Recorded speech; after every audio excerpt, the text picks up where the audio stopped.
Sejamos ou não favoráveis à ideia, consideremos a proposta oportuna ou não, o certo é que temos, a partir desta conjuntura, que debater e discutir ou aprofundar a questão do plebiscito proposto pela Presidente da República sobre a reforma política.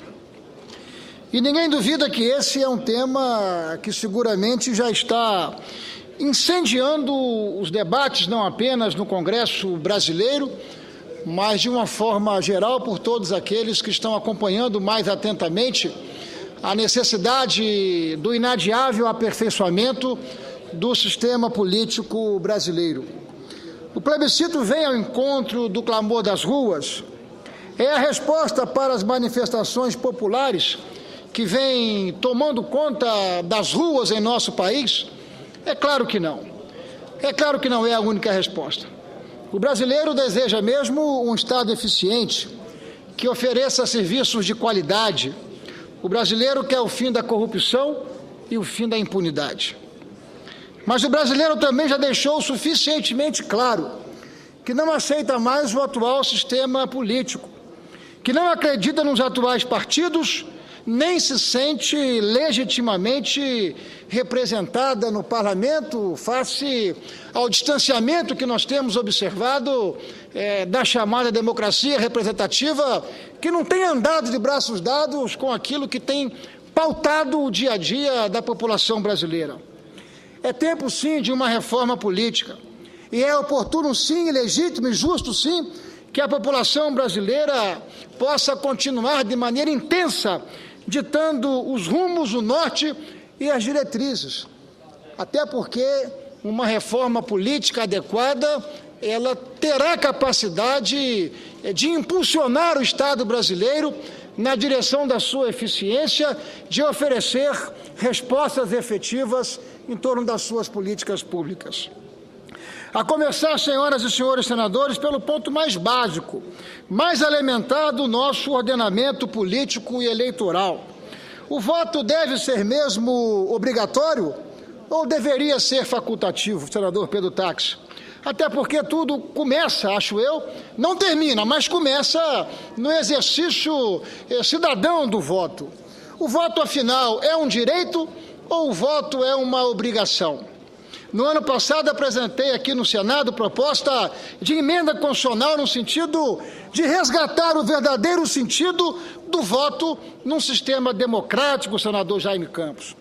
Ele é um direito do cidadão e, sendo um direito, deveria caber a cada eleitor a decisão de exercê-lo ou não. Não há por que tornar o voto uma imposição constitucional, como acontece no Brasil. Diante da força das atuais manifestações populares, a meu juízo, muito bem-vindas, diante do vigor dos protestos e da exigência de participação efetiva nas decisões políticas, acredito, tenho convicção ser mais do que oportuno que a própria sociedade decida, por meio do plebiscito, se o voto deve ser obrigatório ou se o voto deve ser facultativo, opcional. É essa preocupação que me levou a formalizar na semana passada um projeto de decreto legislativo que já conta com o apoio de um conjunto muito relevante de senadoras e senadoras para tramitar com essa matéria aqui no Senado. Vale lembrar que o voto obrigatório consta do nosso ordenamento político desde o Código Eleitoral de 1932. É uma visão política própria de uma época, de um tempo em que o Estado era considerado uma espécie de tutor político do cidadão, que obrigava o cidadão a exercer sua própria cidadania. Ora, a própria Constituição consagra a soberania e a supremacia do povo sobre o Estado, pois é do povo, afinal, que emana ou deve emanar a vontade política. É sobre esse prisma que precisamos analisar o voto obrigatório nos dias atuais. Até porque, senhoras e senhores senadores, não é a obrigatoriedade do voto que motiva a participação política ou o estímulo do exercício da cidadania. O exercício da cidadania nasce da consciência política, da clareza do poder do voto e do envolvimento efetivo na discussão dos rumos do país. A polêmica em torno do voto obrigatório, uma polêmica antiga, ganha fôlego, a meu juízo, a cada eleição, a cada processo eleitoral. No ano passado não foi diferente. Basta ver o índice acentuado de abstenção, 16,4% no primeiro turno e 19% no segundo turno. Somados aos votos nulos e brancos, esse percentual chegou à casa dos 25%, ou seja, de cada 10 brasileiros, 25% desses brasileiros não foram exercer a sua obrigação, porque assim o desejaram. E nós precisamos respeitar esse não exercício até como uma manifestação de protesto, senador Álvaro Dias, às indignações da população brasileira. Abstenções, votos nulos em brancos traduzem, portanto, o desinteresse eleitoral com a política institucional que não tem tido capacidade de oferecer respostas à população brasileira. E esse é, sim, um posicionamento político legítimo que nós precisamos respeitar. Ouço com prazer o eminente líder, senador Álvaro Dias. Senador Ricardo Ferraço, primeiramente os meus cumprimentos a Vossa Excelência, um senador estudioso que procura fazer a abordagem das questões nacionais com a profundidade necessária, com o conteúdo indispensável para justificar o mandato de qualidade que Vossa Excelência exerce aqui no Senado Federal. Mas diante das últimas lambanças do Poder Executivo, procurando dar resposta a esse clamor popular nas ruas, nós ficamos a indagar o que muitos indagam, e inclusive eu vejo aqui um artigo do meu amigo Hélio Duque, que faz essa indagação: quem assessora a presidente Dilma? Quando se anunciou a Assembleia Constituinte Exclusiva, o constitucionalista Michel Temer, que é vice-presidente da República, ficou sabendo pela televisão. Então a indagação é se Aloysio Mercadante, que é economista, assessora a presidente Dilma em assuntos constitucionais, e se Michel Temer, que é constitucionalista, assessora a presidente da República em assuntos de economia. Essa é a impressão que fica, porque na realidade o que se percebe é estar a presidente Dilma vivendo, já disse isso e repito, num deserto de inteligência. Em 2 semanas, 2 grandes lambanças, 2 grandes equívocos. A Assembleia Constituinte Exclusiva teve a duração de 1 dia. O plebiscito um pouco mais, porque hoje o vice-presidente Michel Temer, reunido com lideranças na Câmara, acabou por sepultar também o plebiscito. Aliás, morte anunciada. O plebiscito tinha a morte anunciada. Por isso, nós ficamos preocupados com o país. Se o governo está tão claudicante, inseguro, confuso, nervoso, o que há de esperar desse governo num momento de crise como esse que nós estamos vivendo? Mas eu não quero tomar o tempo de Vossa Excelência, apenas para cumprimentá-lo pelo pronunciamento competente que faz nesta hora no Senado Federal. É sempre um prazer e uma alegria ter a participação e o compartilhamento de Vossa Excelência, um experiente e permanentemente senador, a manifestar e disputar as opiniões e as convicções aqui no plenário. Eu é que me sinto honrado com a parte, o compartilhamento e com as palavras, para além de generosas, de Vossa Excelência. Mas o fato objetivo é que uma questão como essa, nós não temos necessidade até de um plebiscito para deliberarmos sobre ele. Até porque nos últimos dias o Senado da República tem dado demonstração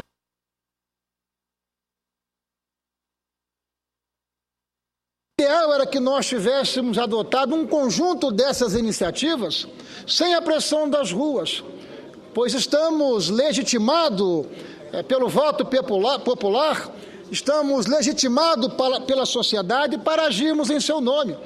Mas o fato objetivo é que a burocracia do ordenamento legislativo brasileiro e do Senado da República tem nos colocado diante de uma inércia sem precedentes. E nós podemos e devemos fazer esse enfrentamento, e eu estou propondo que o Senado possa enfrentar essa questão, que o Senado possa debater o voto facultativo, o voto obrigatório, decidindo se o voto é obrigação ou se o voto é uma conquista de cada cidadão. Mas ouço com prazer o eminente senador Pedro Taques, em seguida o senador Cacildo Maldânio. Senador Ferraço, nós temos que decidir aqui nesta casa. Eu sou favorável à consulta popular, precisamos de uma consulta popular. Agora, antes da consulta popular, nós precisamos fazer uma consulta à Presidência da República para saber a seguinte pergunta: qual é o constitucionalista que está assessorando a Presidente da República? Ao que consta, este constitucionalista não leu o livro Elementos de Direito Constitucional do vice-presidente da República, Michel Temer.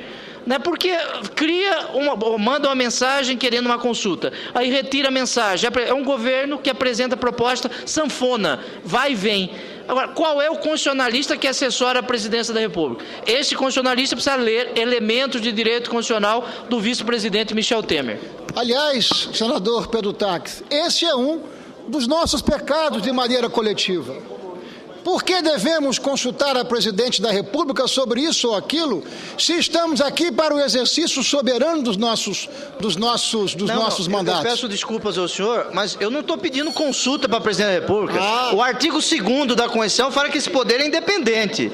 Eu estou dizendo que a Presidente da República precisa de uma consulta para saber o que se faz, porque cada hora é uma posição, é uma mensagem, cada hora é uma decisão.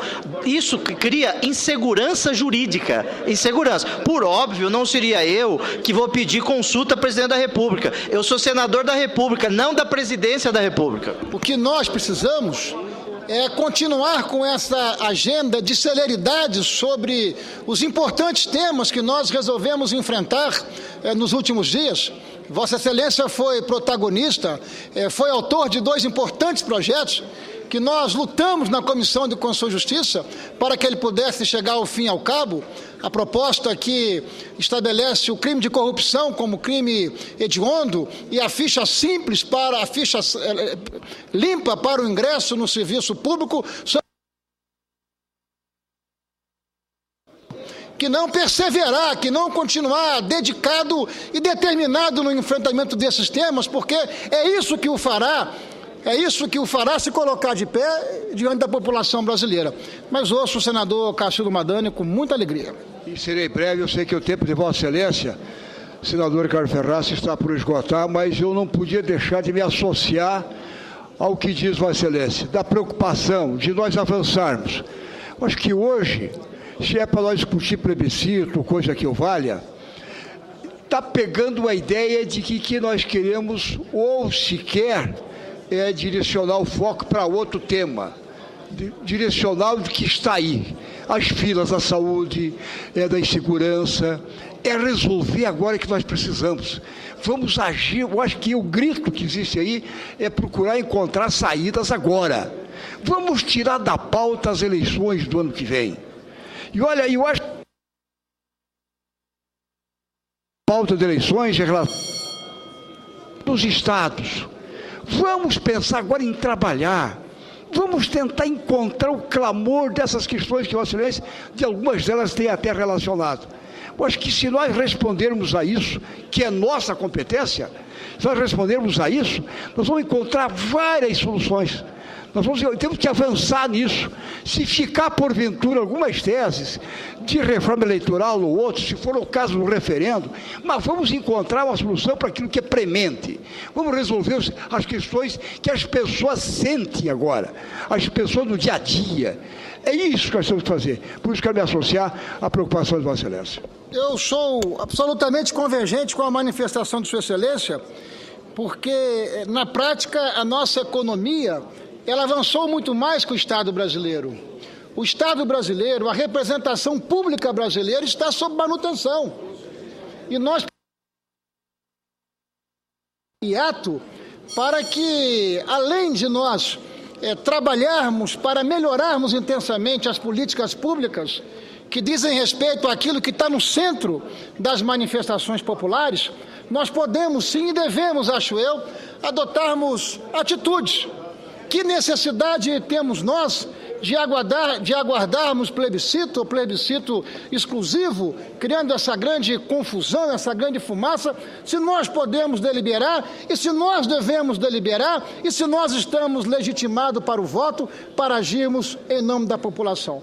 Por isso a minha defesa de que o tema do voto facultativo possa fazer parte desta agenda que nos últimos dias tem tomado conta de maneira intensa do Senado da República. Hoje é uma quinta-feira que nós estamos aqui trabalhando e amanhã vamos trabalhar, e assim deveria ser todos os nossos dias, para que o plenário pudesse responder e pudesse poeiradas nas gavetas das nossas comissões. Por isso, senhora presidente, encerrando a minha manifestação, trazendo aqui a reflexão do professor Cícero Araújo, da USP, quando defende com muita capacidade e competência a questão do voto facultativo, ou seja, aspas, a quantidade de votos não deve servir de substituto para a sua qualidade, definida a partir da livre consciência do eleitor. Sob essa perspectiva, o direito de sufrágio é incompatível com a obrigação legal. É a defesa que faço, a defesa de que o Brasil possa enfrentar essa questão, como muitas sociedades democráticas e civilizadas o fazem, e nem por isso os seus mandatos são menos democráticos ou são questionados. Portanto, a defesa que faço em razão do Congresso Nacional e do Senado enfrentar a questão do voto obrigatório e do voto facultativo. Manifestando aqui a minha opinião clara e aberta de ser favorável e militante do voto facultativo, porque o voto não pode ser compreendido ou não deve continuar sendo compreendido como uma obrigação, e sim uma conquista do cidadão que desejar exercê-lo. Muito obrigado, senhora presidente.